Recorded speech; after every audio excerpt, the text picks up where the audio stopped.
अस्सलामुअलैकुम रहमतुल्लाहि व बरकातुहू। शहराज गार्डनिंग आइडिया खुश आमदीद वेलकम करने जनाब तुहानू अपनी गार्डनिंग अपने काम से उम्मीद करना सारे दोस्त ठीक ठाक होंगे, सारे राजी खुशी होवोगे। लो दोस्तों असी तुहाडे सामने हाँ अल्लाह सोने के फजल नाल मालिक सोने की रहमत नाल अज नवे दिन के आगाज नाल माशाअल्लाह अल्हम्दुलिल्लाह अपनी गार्डनिंग अपने काम से जिस तरह कि तुम वेख रहे हो अपने सामने क्यारी के तुहानू मारो जी कैमरा। अल्हम्दुलिल्लाह अपनी गार्डनिंग अपने काम से जिस तरह कि तुम वेख रहे हो अमरूदां दे पौधे जनाब इधर नू मारो कैमरा जी। ए वेखो दोस्तों तुहानू विखाना चाह रहे हैं कल अज फिर एक पौधे ते करांगे तो साडे चैनल पे सबसक्राइब करो, बैल आइकन के बटन दबाओ ताकि आने वाली कोई नवीं जी कोई पौधों ते वीडियो कोई नायाब जी अच्छी जी जी तुहाडी मालूमात चाहे तुहानू तुहाडे दिल नू भा जाए तुहानू चंगी लगे या जिहदी तुहानू नहीं मालूमात तुहानू फिर भी मालूमात मिले क्योंकि गार्डनिंग के काम है तुसीं नर्सरी वाले नाल मुखातब हो, ठीक है, तो नर्सरी वाला तुहाडे नाल मुखातब है। देखो माशाअल्लाह सोने रब ने कैसा पौधा बनाया है, इनू असी ग्रीन चाइना रोज़ कहने तो दोस्तों हम थोड़ी जी और दे दिन ने और दा मतलब खुशकी दे दिन जमीन च खुशकी तो वेखो डेली फुल लगते तो डेली झड़ते हैं यानी कि कलियां नाल भर रहा है यानी कि जिवें जिवें शिद्दत सर्दी आनी है इन्हें फुल देने ने फुल तो बड़े प्यारे तो बड़े खूबसूरत फुल बनने ने ठीक है जी।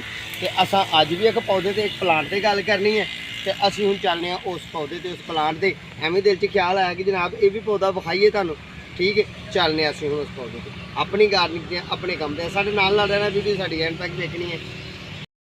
लो जी चलने असी हूँ अपने पौधे से नाला है माशाल्लाह काला इन्होंने भी उस दिन आप ही साफ किया जिस तरह कि तुम वीडियो देखी है तो अपने काम की भाई अं कोई तबाहत नहीं करते।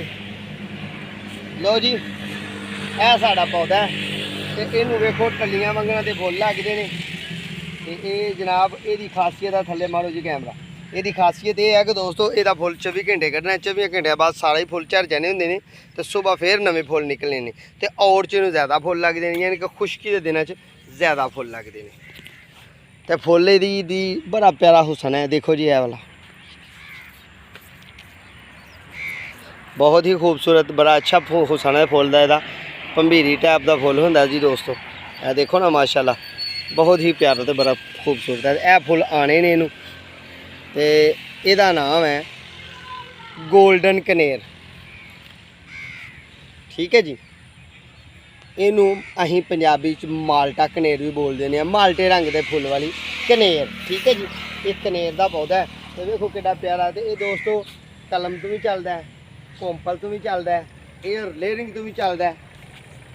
साड़ा कैमरामैन अच्छे अंदाज नाल विखाने की कोशिश इंशाल्लाह करेगा तुहानू तो मैं तुहाडे नाल नाल आवाज़ मेरी रिकॉर्ड होएगी इंशाल्लाह। जी मालूमाती गल्लां ने दोस्तों वो तुहाडे नाल मैं करता जावांगा इंशाल्लाह। तुसीं इहदा व्यू वेखो ये गुच्छादार फुल लगते हैं तो फुल की उम्र 24 घंटे होंदी है। फिर दस रहा कि फुल की उम्र 24 घंटे होंदी है तो नुकीले पत्ते ने लंबे लंबे आम कनेर के पत्ते जेह्ड़े ना जी आम पाई जाती है कनेर वो जरा चौड़े पत्ते होंगे थोड़े थोड़े जे ना सख्त होंगे ने हार्ड होंगे ने, ये पत्ते थोड़े जे नरम होंगे ने तो जानवर बकरी वगैरह इनू कोई नहीं खाते, ठीक है जी। ये है साड़ा कनेर का पौधा, असीं इनू गोल्डन कनेर बोलने ऑरेंज कनेर बोलने दोस्तों, ठीक है जी। तो इनू ए देखो ए लगी हुई ए फुल तो दोस्तों वो है ना जेह्ड़े फुल ने हुण ताज़ा ताज़ा निकलिया होया, ठीक है। तो ये चों ए दुद्ध भी निकलता है, ए इहदा खून निकलता है, ठीक है जी। ए देखो ए गुच्छा ए सुबह फुल इंशाल्लाह सुबह फुल खिलेगा तो ए वाला जेह्ड़ा ये परसों खिलेगा। इस तरह ही ये खुश्क गर्म दिनों ए गुच्छा लगा होया माशाल्लाह अल्हम्दुलिल्लाह। ए वाला देखो कितना प्यारा गुच्छा लगा होया, ठीक है जी। गुच्छादार इनू फुल लगते हैं तो ये खुशकी च दोस्तों ज़्यादातर पौधा जो ना ज़्यादा खुश्क जगह मानता है। तो जे तुम इनू पोर्च लाना चाहो यानी कि गमले च लगाना चाहो तो गमले च यदि नशो नमा ज़रा घट होएगी तो पानी ज़रा घट दोगे तो फुल बहुत ज़्यादा देगा। तो जे इनू पानी ज़्यादा दे दो तो यदा वधन वाल ध्यान ज़्यादा होएगा तो पौधा फुल घट देगा, ठीक है जी। तो ये गर्म खुश्क दिनों च फुल देंदा है यानी कि जिवें फुल सर्दी आ जानी है फिर इन्हें फुल घट जाने ने तो जदों लू अगनी है उदों भी दोस्तों इनू फुल घट आने ने। टैंपरेचर दरमियाना जो है तो प्यारा जहा टैंपरेचर होए यानी कि घुम्मे वाले दिनों च फुल लग जाते हैं तो मौसम बहार च भी इन्हें फुल लगते हैं, ठीक है जी। ये सड़क का किनारा है ਤੇ ਗੱਡੀਆਂ ਦੇ ਸ਼ੋਰ ਦੀ ਪਰੇਸ਼ਾਨੀ ਨਹੀਂ ਲਾਣੀ। ਕਿਤੇ ਹੁੰਦਾ ਟੀ ਤੇ ਕਿਤੇ ਹੁੰਦਾ ਪੀ ਤੇ ਕਿਤੋਂ ਐਂਬੂਲੈਂਸ ਗੁਜ਼ਰ ਰਹੀ ਹੈ, ਕਿਤੋਂ ਮੋਟਰਸਾਈਕਲ ਗੁਜ਼ਰ ਰਹੀ ਹੈ। ਕਿਉਂ ਕਿ ਅਸੀਂ ਪੇਸ਼ਾਵਰ ਇੱਕ ਨਰਸਰੀ ਵਾਲੇ ਆ।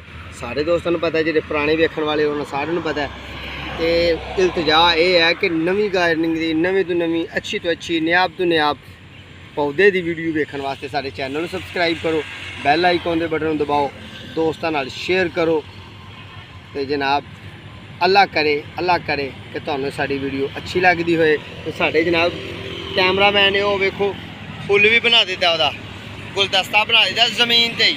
तो देखो हाँ कितना प्यारा माशाल्लाह अल्हम्दुलिल्लाह कितना खूबसूरत बनाया सू। ए रात वाले जिहड़े फुल घिरे सन ना, आके उन्हें कहा लो जी ये जी कैमरामैन शहराज अली दे कमाल ने, ठीक है। ये उन्हें आख्या जी इंज करके ना बना लीए असीं एक ना गुलदस्ता बना के तो अपने दोस्तों को विखाई।